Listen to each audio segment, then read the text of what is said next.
जय श्री कृष्णा। राधे राधे दोस्तों, मैं लीला आप सभी को मेरे इस रूट्स ऑफ स्पिरिचुअलिटी चैनल पर स्वागत करती हूँ। आज का टॉपिक तो आपको पता ही है, 9 लाख गाय होते हुए भी क्यों करते थे भगवान श्री कृष्ण माखन की चोरी। ये तब की बात है जब भगवान श्री कृष्ण ने सिर्फ चलना सीखा था और तोतली बोलते थे। एक दिन की बात, जब भगवान श्री कृष्ण और मैया यशोदा घर पे थे और मैया यशोदा भगवान श्री कृष्ण को दूध लाकर देती हैं और कहती हैं कि लाला ये दूध पी लो।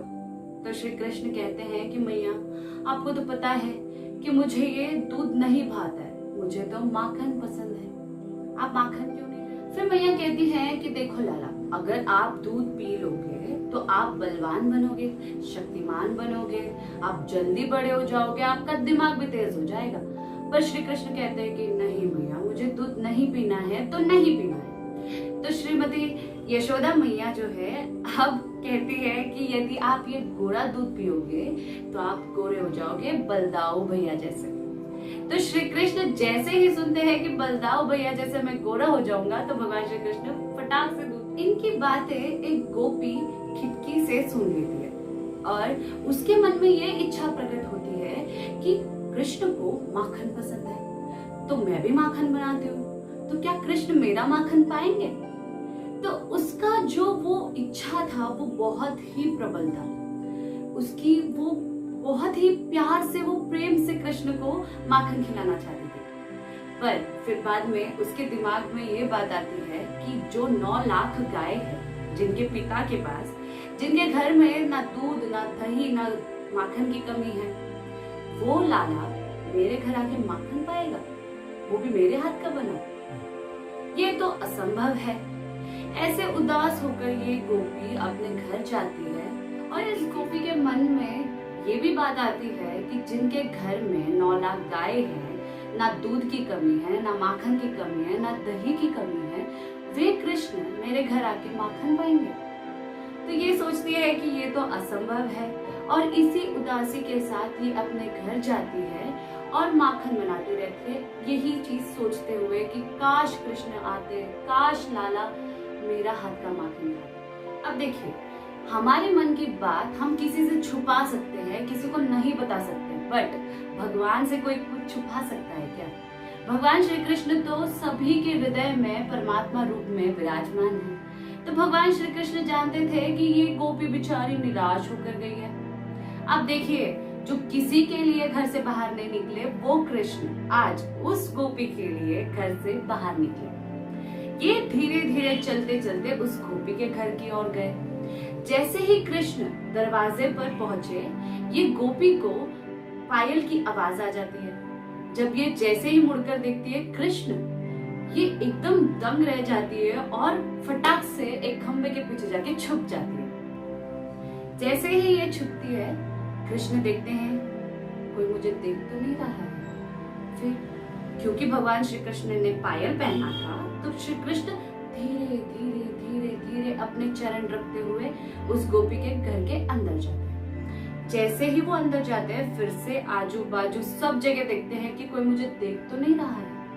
जैसे ही देखते कोई मुझे नहीं देख रहा है, तो श्री कृष्ण धीरे से उसी मटकी के पास जाते हैं जहाँ पे अभी जस्ट उस गोपी ने माखन बनाया था। उस पॉट के पास जाते हैं और धीरे से माखन लेके खाने लगते हैं। श्री कृष्ण खा रहे होते हैं और ये गोपी वही खंबे के पीछे छुपकर श्री कृष्ण को देख रही होती है। जैसे ही कृष्ण खा रहे होते हैं, श्री कृष्ण खाते खाते उनकी नजर सामने के एक खंबे पर पड़ती है। जैसे ही श्री कृष्ण खंबे को देखते हैं और वो शॉक हो जाते हैं। वो देखते हैं कि वहां पर खड़े रह के कोई कृष्ण को देख रहा है। अब श्री कृष्ण धीरे से माखन हाथ में उठाते हैं और उस खंबे के पास जाते हैं और कहते हैं, किसी को मत बताना, मैं तुम्हें भी माखन दूंगा। अब ये किससे बात कर रहे थे? ये अपने ही प्रतिबिंब से बात कर रहे थे, जो खंबे पर इनके ही प्रतिबिंब पड़ रहा था। श्री कृष्ण कहते हैं कि देखो, मैं तुमको भी माखन दूंगा, किसी को मत बताऊंगा। और देने जाते हैं, माखन नीचे गिर जाता है क्योंकि वहां लेने वाला कोई नहीं है। फिर से माखन लेते हैं और कहते हैं ये लो, फिर से माखन नीचे गिर जाता है। फिर कृष्ण को गुस्सा आता है, कहते हैं तुम कितने हठी हो, तुम्हें मैं माखन दे रहा हूँ और तुम माखन नहीं खा रहे हो। अच्छा, तो तुमको ज्यादा माखन चाहिए, रुको मैं अब भी लेकर आता हूँ। जाते हैं, ज्यादा माखन लेके आते हैं, फिर से उसी प्रतिबिंब की ओर खड़े होते हैं और कहते हैं ये अभी खा लो माखन, पर किसी को मत बताना। जैसे वो फिर से देने जाते हैं, माखन नीचे गिर जाता है। ये दृश्य जब वो गोपी देखती है, उसके मन में ऐसा भाव प्रकट होता है कि वो अपनी हंसी को रोक नहीं पाती है और खिलखिलाकर हंसने लग जाती है जोर जोर से। जैसे ही वो गोपी हंसने लगती है, श्री कृष्ण डर जाते हैं कि ये क्या हो गया, और श्री कृष्ण ना आव देखते हैं ना ताव देखते हैं, भागते हैं अपने घर की ओर। और जैसे कृष्ण भागने लगे, ये गोपी खिलखिलाकर हंसने लगती है जैसे इसका हृदय भर गया हो।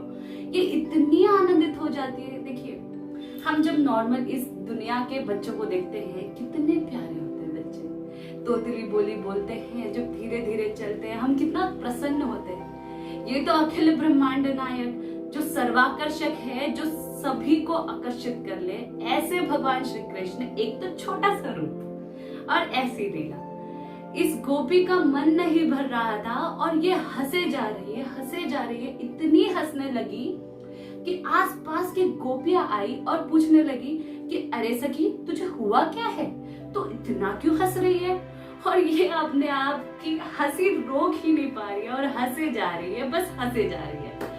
फिर जैसे कैसे करके उसने अपनी हंसी को रोकी और फिर बाद में वो बताती है कि देखो ऐसे ऐसे हुआ, श्री कृष्ण आए थे और उन्होंने ऐसे ऐसे लीला की। जैसे ही ये बात वो गोपियां सुनती है, अन्य गोपियां, उनके मन में तो बस उनको ऐसा लगता है कि हम भी तो चाहते हैं, हम भी तो कृष्ण चाहते हैं कि वो हमारे घर आए, हम भी उनका दर्शन करें, वो हमारे हाथ का भी माखन खाए, हमें भी उनको लाड लड़ाना है, उनसे प्यार करना है। तो ये भाव जो था,